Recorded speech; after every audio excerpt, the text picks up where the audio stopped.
আমরা এখন চলেছি বিহারীনাথের উদ্দেশ্যে।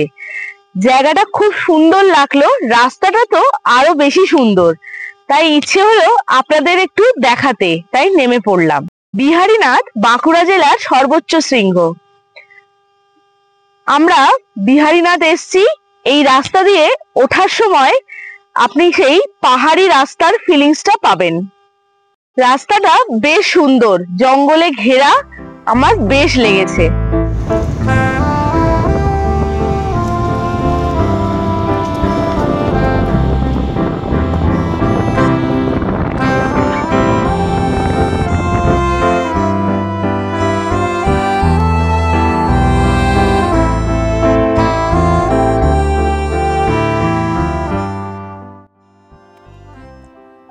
শীতকাল হলো বিহারীনাথ ঘুরতে যাওয়ার আদর্শ সময়।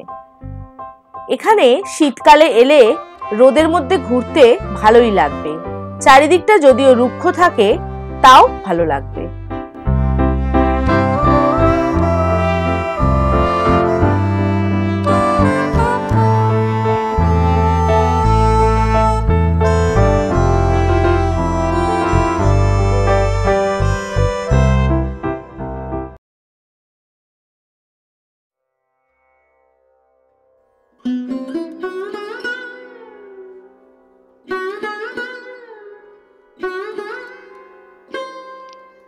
বিহারীনাথ পাহাড়ের পাদদেশেই গড়ে উঠেছে বাবা বিহারীনাথের বিশাল বড় মন্দির।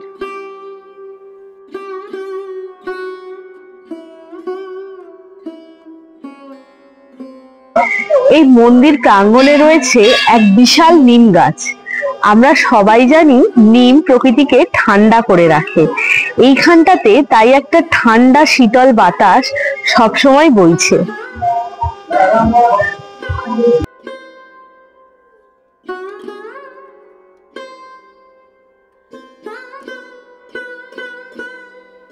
ভিতরে রয়েছে আরো ছোট ছোট অনেক মন্দির। ভিতরের পরিবেশটা এতই সুন্দর যে এখানে এলে মন একেবারে শান্ত হয়ে যায়।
আমরা খুব সকালে মন্দির খোলার সাথে সাথে এখানে এসে ফাঁকায় ফাঁকায় পুজো দিয়ে দিলাম।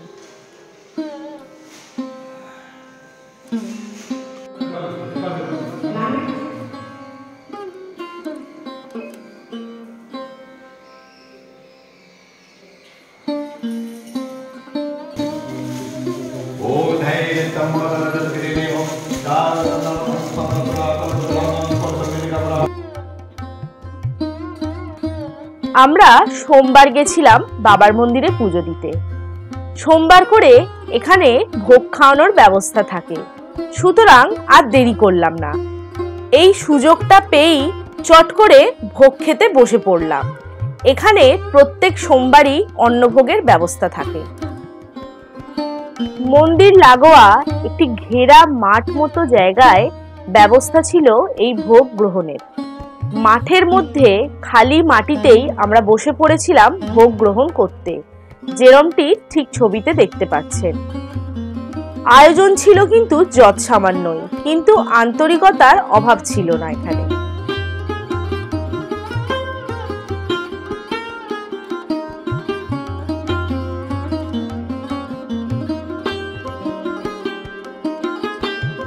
ভোগের মধ্যে ছিল খিচুড়ি, চাটনি, বাঁধাকপি, পায়েস। এই দিয়েই আমরা পরম তৃপ্তিতে ভোগ গ্রহণ করলাম।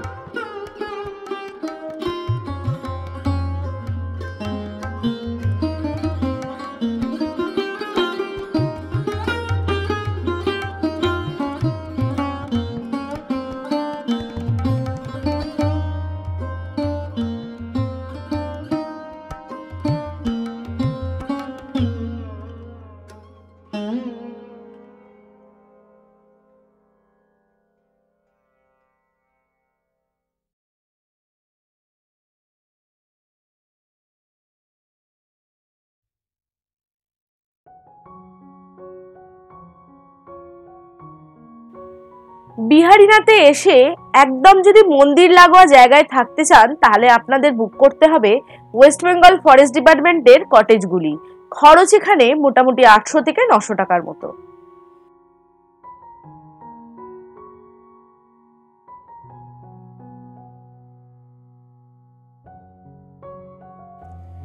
এই জায়গাটায় মেইনটেনেন্সের কিছু অভাব থাকলেও আমার কিন্তু পরিবেশটা দারুণ লেগেছিল।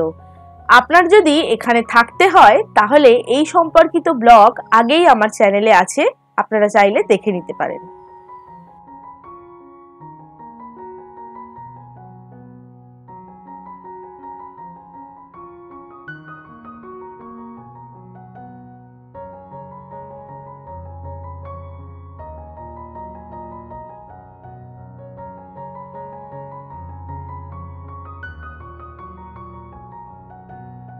এছাড়া থাকার জন্য রয়েছে বিহারীনাথ টুরিস্ট পয়েন্ট, যেটার বুকিং নাম্বার স্ক্রিনে দেওয়া আছে।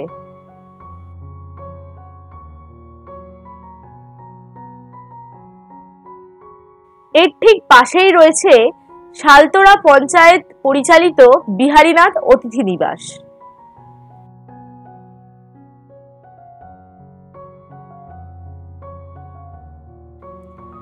এই অতিথি নিবাসের 9 নাম্বার রুমের ব্যালকনি থেকে খুব সুন্দর একটি পাহাড়ের ভিউ পাওয়া যায়।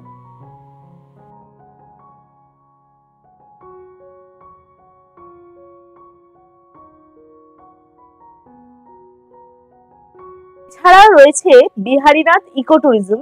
এখানে থাকা এবং খাওয়া বেশ কস্টলি।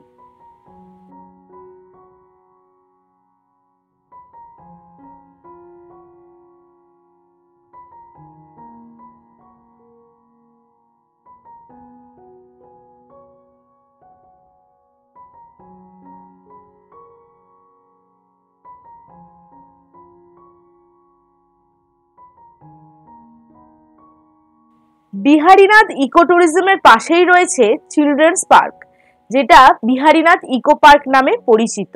এর ভেতরেও রয়েছে বেশ কিছু থাকার জন্য কটেজ। এখানেও আপনি চাইলে থাকতে পারেন, জায়গাটা বেশ।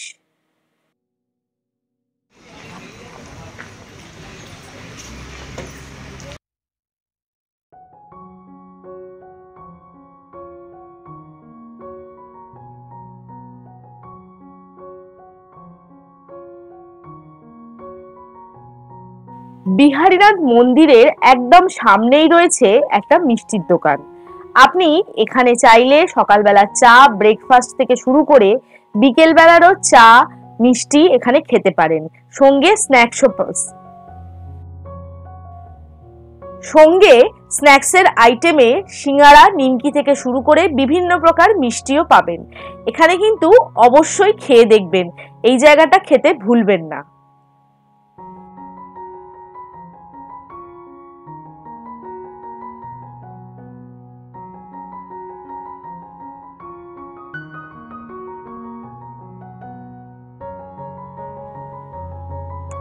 রানীগঞ্জ থেকে একটি মাত্র বাসই কিন্তু বিহারীনাথ আসে। বিহারীনাথ আসার জন্য আপনারা বাস যদি নাও পান তাহলে পার্সোনাল গাড়ি যে কোনো জায়গা থেকে বুক করে আসতে পারেন।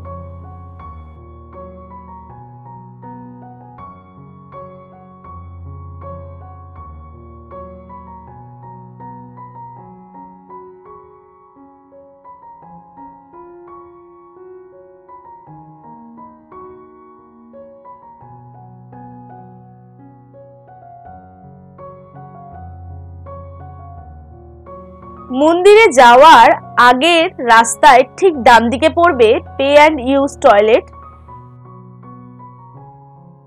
মন্দিরের সামনে এই মাঠটাতে শীতকালে প্রচুর পিকনিক হয়। এখানে পিকনিক পার্টিরা যারা আসেন তাদের ওপর কিন্তু দুটো নিষেধাজ্ঞা থাকে, সেটা হলো মদ্যপান আর থার্মোকলের থালা ব্যবহার করা। এই দুটো জিনিস এখানে ব্যবহার করা যায় না।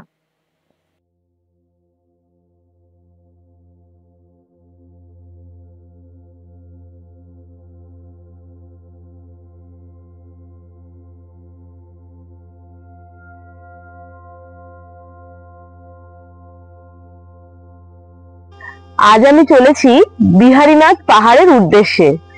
এই রাস্তাটা ট্রেকিং করে বিহারীনাথ পাহাড়ের ওপর ওঠে।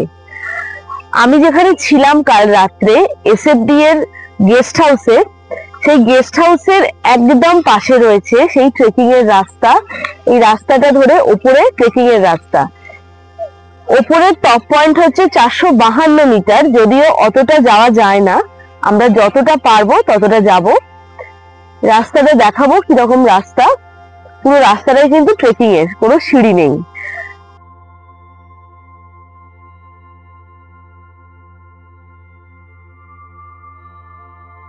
বিহারীনাথ পাহাড়ের ট্রেকিং কিন্তু বেশ টাফ। আপনারা বেশ গ্রিপওয়ালা জুতো পরে উঠবেন এবং চেষ্টা করবেন যতটা সকাল সকাল ওপর দিকে ওঠা যায়। আর সঙ্গে যদি কোনো বয়স্ক ব্যক্তি থাকেন অথবা কোনো ছোট বাচ্চা থাকে তাহলে একদমই ওপরে নিয়ে যাওয়ার চেষ্টা করবেন না।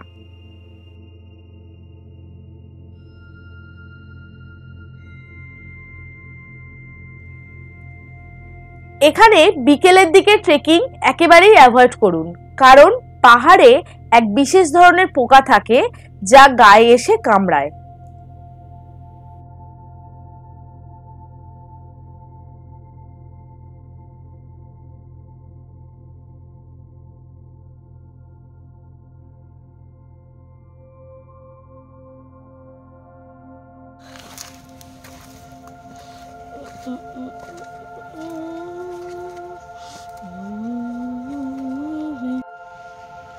মোটামুটি নিচ থেকে 100 মিটারের মতো উপরে উঠে এসেছি। এখন রাস্তা কিছুটা ফ্ল্যাট মতো মনে হচ্ছে না, পাহাড়ে উঠছি। আর নিচ থেকে কিছুটা চড়াই ছিল, তারপর ফ্ল্যাট মতো। জানি না উপরে কতটা উঠতে পারবো, যতটা পারবো আপনাদের দেখাবো।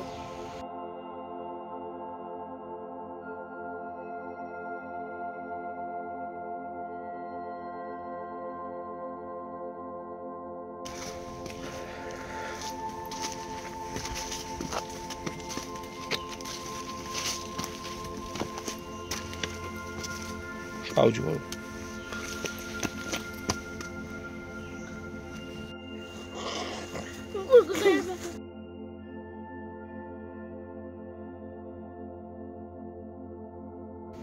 বিহারীনাথ পাহাড়ে মাইলস্টোনটা একবার দেখুন।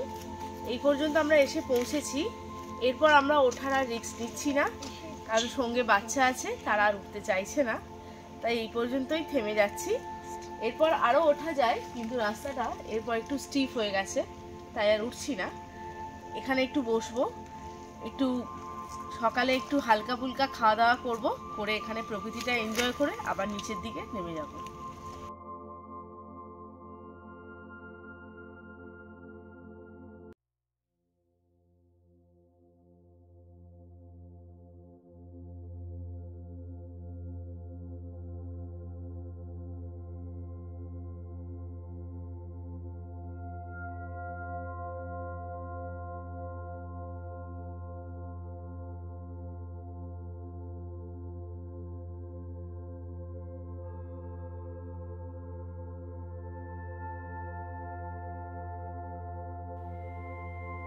বিহারীনাথ থেকে শালতোরা যাওয়ার পথে নজরে এলো এই জায়গাটা। যেতে যেতে বেশ ভালো লাগলো, তাই নেমে খানিকক্ষণ এর ধারেই দাঁড়িয়ে রইলাম। শীতকালের এক অলস দুপুরে হালকা হিমেল হাওয়া, তার সঙ্গে মিঠে রোদ, গায়ে মেখে দাঁড়িয়ে রইলাম খানিকক্ষণ এই জলের ধারে। প্রকৃতির কাছে আর কি চাই এর থেকে বেশি?